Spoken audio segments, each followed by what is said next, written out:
And we begin this hour with a follow-up to a story we've been following for more than a year now. Last year, former U.S. Marine and Tehachapi High School alum Trevor Reed was sentenced to 9 years in a Russian prison.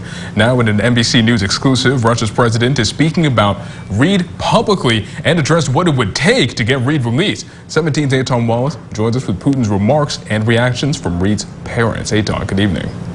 And Moses, good evening. Keep in mind, this all comes just about 48 hours before Russian President Vladimir Putin is set to meet with President Joe Biden. And it comes as the U.S. government expresses, quote, grave concern for Trevor Reed's health. This is Trevor Reed, a former Marine. Reed spent much of his childhood in Tehachapi. But now Reed is thousands of miles away here in Russia, serving 9 years after the Russian government convicted him of assaulting a police officer during a night of heavy drinking in Moscow. Bring him home to us. U.S. officials, including Congressman Kevin McCarthy, say Reed was arrested under false pretenses, and last week the U.S. Embassy in Moscow said it has not been able to communicate with Reed over the last several weeks, noting he tested positive for COVID-19 on May 25th. The embassy saying Reed has, quote, been repeatedly denied phone calls to his family or embassy personnel. He has received none of the letters his family has sent, and we are gravely concerned about his health.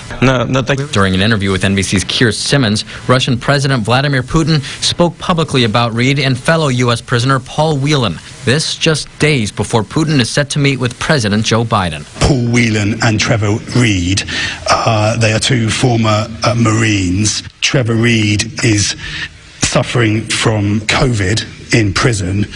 Why don't you release them ahead of the summit? Wouldn't that show goodwill? I know that we have certain U.S. citizens who are in prison, have been convicted, but if one considers the number of Russian Federation citizens who are in U.S. prisons, then these numbers don't even compare. And on the prisoner swap question, is that something that you would consider?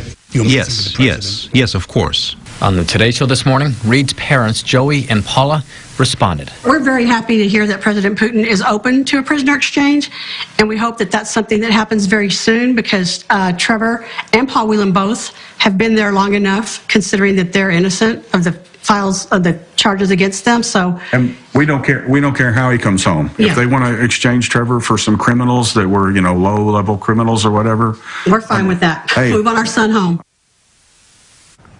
Reed's parents were very clear in stating that their son and Mr. Whelan are innocent. President Biden is set to meet with President Putin in Geneva on Wednesday, and Reed is expected to be brought up in that conversation. In studio, Eitan Wallace, 17 News.